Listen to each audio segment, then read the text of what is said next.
Hans in luck. Some men are born to good luck.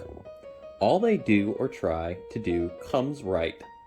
All that falls to them is so much gain. All their geese are swans. All their cards are trumps. Toss them which way you will. They will always, like poor puss, alight upon their legs, and only move on so much the faster. The world may very likely not always think of them as they think of themselves, but what care they for the world? What can it know about the matter? One of these lucky beings was neighbor Hans. 7 long years he had worked hard for his master. At last he said, "Master, my time is up. I must go home and see my poor mother once more. So pray pay me my wages, and let me go." And the master said, "You have been a faithful and good servant, Hans, so your pay shall be handsome." Then he gave him a lump of silver as big as his head. Hans took out his pocket handkerchief, put the piece of silver into it, threw it over his shoulder, and jogged off on his road homeward. As he went lazily on, dragging one foot after another, a man came in sight, trotting gaily along on a capital horse.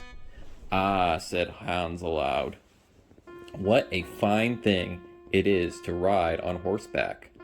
There he sits, as easy and happy as if he was at home, in the chair by his fireside. He trips against no stones, saves shoe leather, and gets on he hardly knows how." Hans did not speak so softly, but the horseman heard it all, and said, "Well, friend, why do you go on foot then?" "Ah," said he, "I have this load to carry. To be sure it is silver, but it is so heavy that I can't hold up my head, and you must know it hurts my shoulder sadly." "What do you say of making an exchange?" said the horseman. "I will give you my horse, and you shall give me the silver, which will save you a great deal of trouble in carrying such a heavy load about with you." "With all my heart," said Hans, "but as you are so kind to me, I must tell you one thing. You will have a weary task to draw that silver about with you." However, the horseman got off, took the silver, helped Hans up, gave him the bridle into one hand and the whip into the other, and said, "When you want to go very fast, smack your lips loudly together and cry, 'Jip!'" Hans was delighted. As he sat on the horse, drew himself up, squared his elbows, turned out his toes, cracked his whip, and rode merrily off, 1 minute whistling a merry tune, and another singing, "No care and no sorrow, a fig for the morrow, we'll laugh and be merry, sing neigh down derry." After a time, he thought he should like to go a little faster, so he smacked his lip and cried, "Jip!" Away went the horse, full gallop, and before Hans knew what was about, he was thrown off, and lay on his back by the roadside. His horse would have ran off if a shepherd, who was coming by driving a cow, had not stopped it. Hans soon came to himself, and got upon his legs again, sadly vexed, and said to the shepherd, "This riding is no joke. When a man has the luck to get upon a beast like this, that stumbles and flings him off as if it would break his neck. However, I'm off now once for all. I like your cow, now, a great deal better than this smart beast that played me this trick, and has spoiled my best coat, you see, in this puddle, which by and by smells not very like a nosegay. One can walk along at one's leisure behind that cow, keep good company, and have milk, butter, and cheese every day, into the bargain. What would I give to have such a prize? Well, said the shepherd, if you are so fond of her, I will change my cow for your horse. I like to do good to my neighbors, even though I lose by it myself. Done, said Hans merrily. What a noble heart that good man has, thought he. Then the shepherd jumped upon the horse, wished Hans and the cow good morning, and away he rode. Hans brushed his coat, wiped his face and hands, rested a while, and then drove off his cow quietly, and thought his bargain a very lucky one.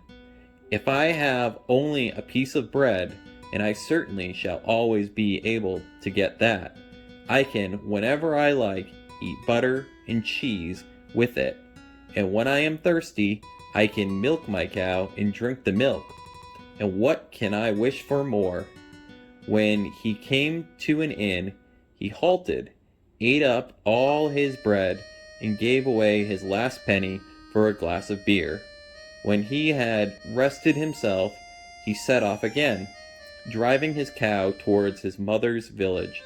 But the heat grew greater as soon as noon came on, till at last, as he found himself on a wide heath that would take him no more than an hour to cross, he began to be so hot and parched that his tongue clave to the roof of his mouth.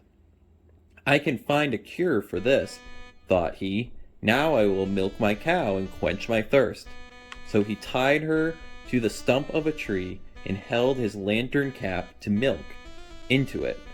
But not a drop was to be had. Who would have thought that this cow, which was to bring him milk and butter and cheese, was all that time utterly dry? Hans had not thought of looking for that. While he was trying his luck in milking and managing the matter, very clumsily, the uneasy beast began to think him very troublesome, and at last gave him such a kick on the head as knocked him down, and there he lay a long while senseless. Luckily, a butcher soon came by, driving a pig in a wheelbarrow.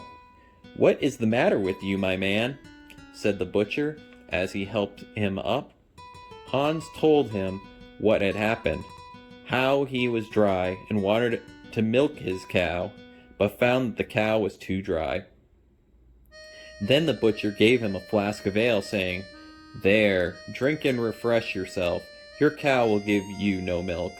Don't you see, she is an old beast, good for nothing but the slaughterhouse." At last, said the Hans. "Who would have thought of it? What a shame to take my horse, and give me only a dry cow. If I kill her, what will she be good for? I hate cow beef. It is not tender enough for me. If it were a pig now, like that fat gentleman you are driving along at his easy one, could do something with it. It would at any rate make sausages." "Well," said the butcher, "I don't like to say no when one is asking to do a kind neighborly thing. To please you, I will change and give you my fine fat pig for that cow. Heaven reward you for your kindness and self-denial," said Hans, as he gave the butcher the cow, and taking the pig off the wheelbarrow, drove it away, holding it by the string that was tied to its leg.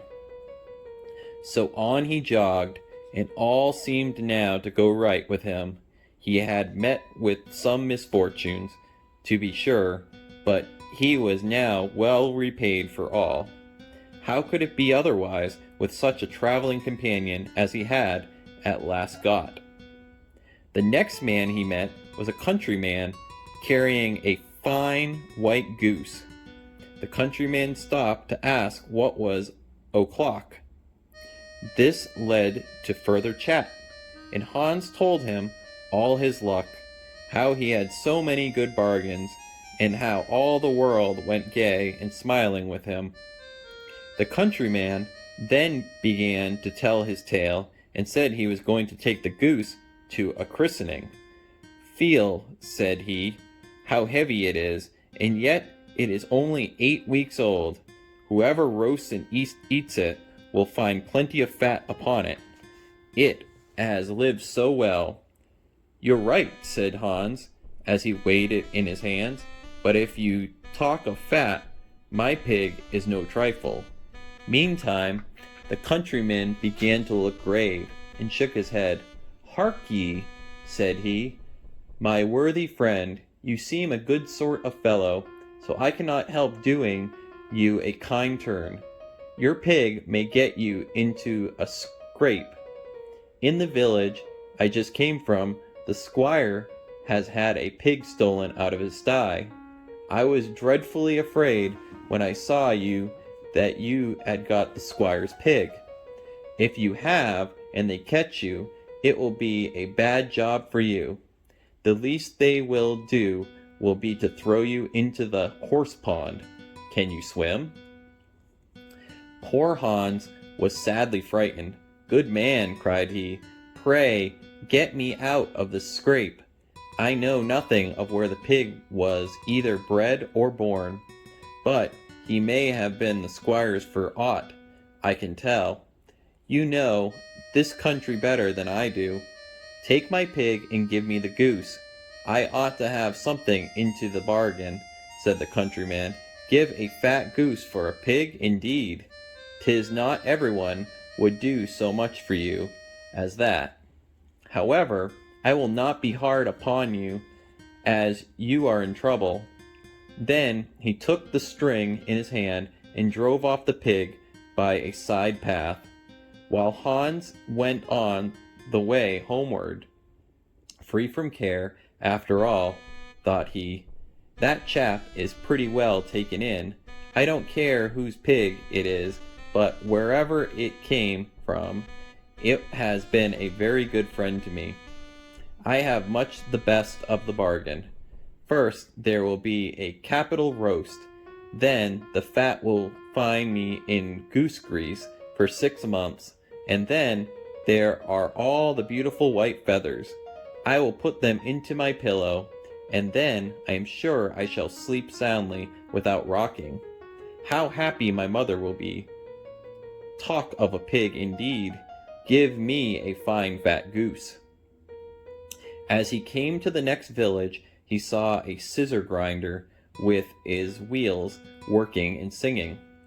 "O'er hill and o'er dale, so happy I roam, work light and live well, all the world is my home. Then who so blithe, so merry as I?"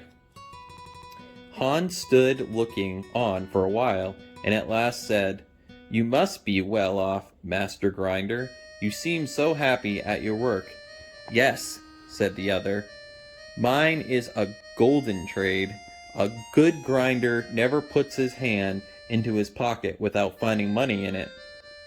"But where did you get that beautiful goose?" "I did not buy it. I gave a pig for it." "And where did you get the pig?" "I gave a cow for it." "And the cow?" "I gave a horse for it." "And the horse?" "I gave a lump of silver as big as my head for it." "And the silver?" "Oh, I worked hard for that 7 long years.